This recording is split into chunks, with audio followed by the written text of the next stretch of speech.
भारत सरकार संचार साथी मोबाइल आप जदि आपण मोबाइल रे रही ताहले आपण मानकु कौनसी अजाणा लोक हैरान कि असुविधा रे पकई पारिब नाही। देखंतु संचार साथी आप मोबाइल व्यवहारकारी को सुरक्षा प्रदान करे। जेमितिका कौनसी फोन हजि जाए किंबा चोरी हो जाए तेबे किछि मिनिट मध्यरे आपण माने रिपोर्ट करि परिबे, ब्लॉक करि परिबे। एमिति बहुत सारा फीचर रही एही मोबाइल आप रे।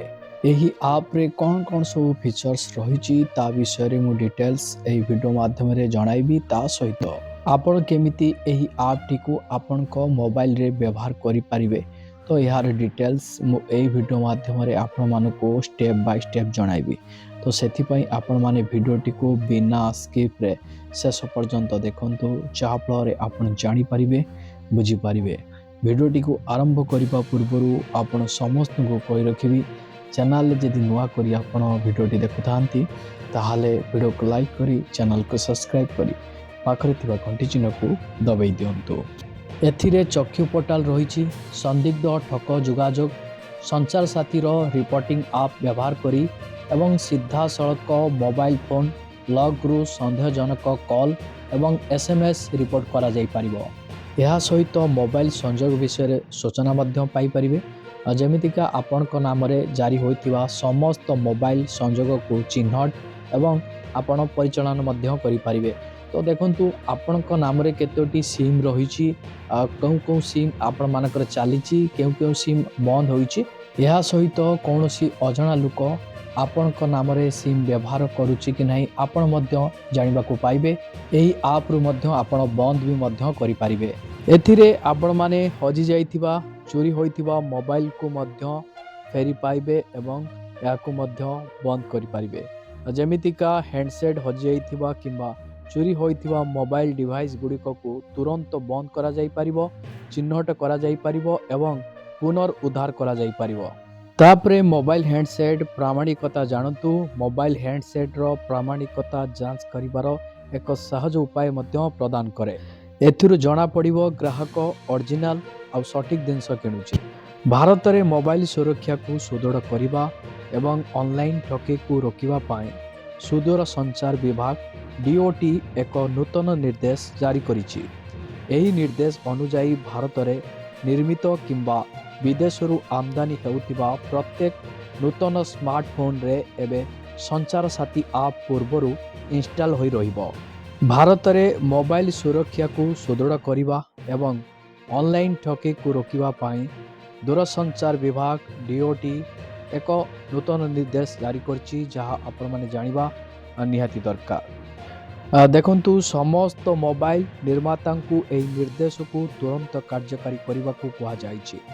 देखंतु संचार साथी आप मोबाइल व्यवहारकारी को सुरक्षा प्रदान करिवो। केमिति सुरक्षा प्रदान करिवो? जदि कौनसी फोन हजि जाए किंबा चोरी हो जाए तेबे किछि मिनिट मध्यरे रिपोर्ट आपण करि परिबे एवं ब्लॉक मध्य करि परिबे। यह मोबाइल फोन रे नकली लिंक, स्पैम कॉल, संदिग्ध मेसेज एवं चालुथिबा संजोग उपरे नजर रखिबारे मध्य सहाय्य करे। एही आप रे विशेषतः हेउची जे व्यवहारकारी माननकु आउ IMEI नंबर मने रखिबार असुविधार सम्मुखीन हेबाकू पड़िबो नाही। सबुठु बड़ कथा हला जदि आपण को मोबाइल रे आपण एही ऐप टी को इंस्टॉल करिसंती आपण बहुत सारा सुविधा पाइबे। आगामी दिन रे एही ऐप को मध्य अपडेट करा जिवो जे जने मोबाइल व्यवहारकारी कोनोसी असुविधा रे जमिति न पड़ू, कोनोसी ठकामीर शिकार जमिति न हो। एही सबु को विशेष ध्यान रखी भारत सरकार एही ऐप टी को आपण मानक पई बनैचंती। एही ऐप को नहीं काहे विरोध करुछि विरोधी।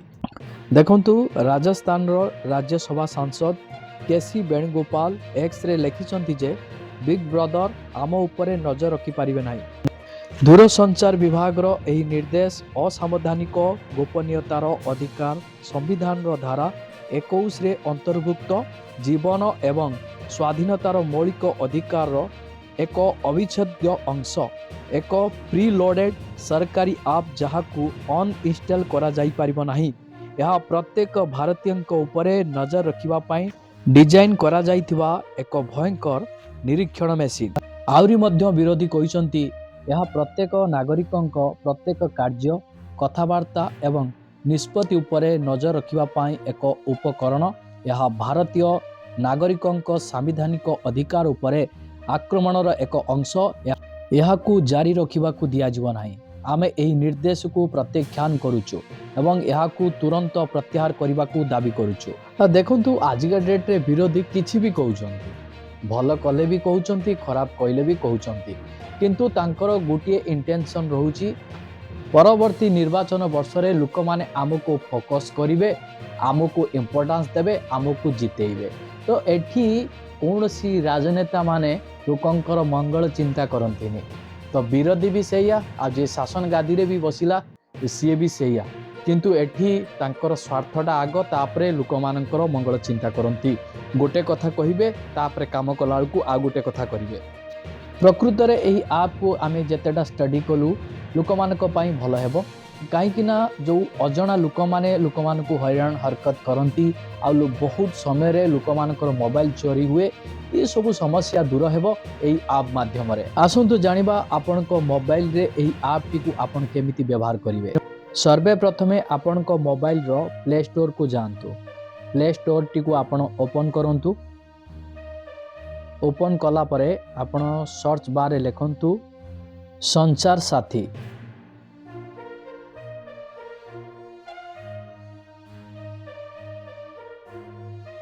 ଦେଖନ୍ତୁ ସଞ୍ଚାର ଯେତେବେଳେ ଲେଖିଦେବେ ତ ଅଟୋମେଟିକ୍ ଆପ୍ର ଲେଖାଟି ପଳେଇ ଆସିବ। ଆପଣ ଏହି ଲେଖା ଅପସନ୍ ଉପରେ କ୍ଲିକ୍ କରିଦେବେ।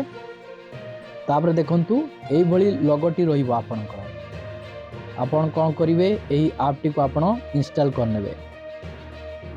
ଯେତେବେଳେ ଆପଣ ଇନଷ୍ଟଲ୍ ଅପସନ୍ ଉପରେ କ୍ଲିକ୍ କରିବେ, କିଛି ସମୟ ପ୍ରୋସେସିଂ ନେଇ ଏହି ଆପ୍ଟି ଆପଣଙ୍କ ମୋବାଇଲରେ ଇନଷ୍ଟଲେସନ୍ ହୋଇଯିବ।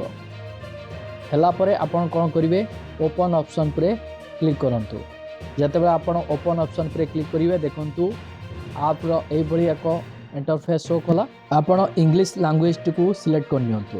ତାପରେ ଆପଣମାନେ ପ୍ରୋସିଡ୍ ଅପସନ୍ ଉପରେ ସିଲେକ୍ଟ କରନ୍ତୁ। ସିଲେକ୍ଟ କଲା ପରେ ଦେଖନ୍ତୁ ଏଇଭଳି ଏକ ଇଣ୍ଟରଫେସ୍ ଶୋ କରିବ। ଆପଣ ଏକ୍ସପ୍ଲୋର ଅପସନ୍ ଉପରେ କ୍ଲିକ୍ କରନ୍ତୁ। ଯେତେବେଳେ ଆପଣ ଏକ୍ସପ୍ଲୋର ଅପସନ୍ ଉପରେ କ୍ଲିକ୍ କରିବେ, ଏହିଭଳି ଏକ ପପଅପ୍ ଶୋ କରିବ। ଆପଣ ପ୍ରୋସିଡ୍ ଅପସନ୍ ଉପରେ କ୍ଲିକ୍ କରନ୍ତୁ। ତାପରେ ପ୍ରୋସିଡ୍ ଅପସନ୍ ଉପରେ କ୍ଲିକ୍ କରନ୍ତୁ। ତାପରେ ଆପଣ ଏଲାଉ ଅପସନ୍ ଉପରେ କ୍ଲିକ୍ କରନ୍ତୁ। ଏଲାଉ ଅପସନ୍ ଉପରେ କ୍ଲିକ୍ କଲା ପରେ ତାପରେ ପୁଣି ଥରେ ଏଲାଉ ଅପସନ୍ ଉପରେ କ୍ଲିକ୍ କରି ଆପଣମାନଙ୍କର ନେମ୍ଟିକୁ ଏଇ ବକ୍ସରେ ଭରି ଦିଅନ୍ତୁ। ଆପଣମାନଙ୍କର ଫାର୍ଷ୍ଟ ନେମ୍ ଆଉ ଲାଷ୍ଟ ନେମ୍ ଭରିଦେଇ ରେଜିଷ୍ଟର ଅପସନ୍ ଉପରେ ଆପଣ କ୍ଲିକ୍ କରନ୍ତୁ।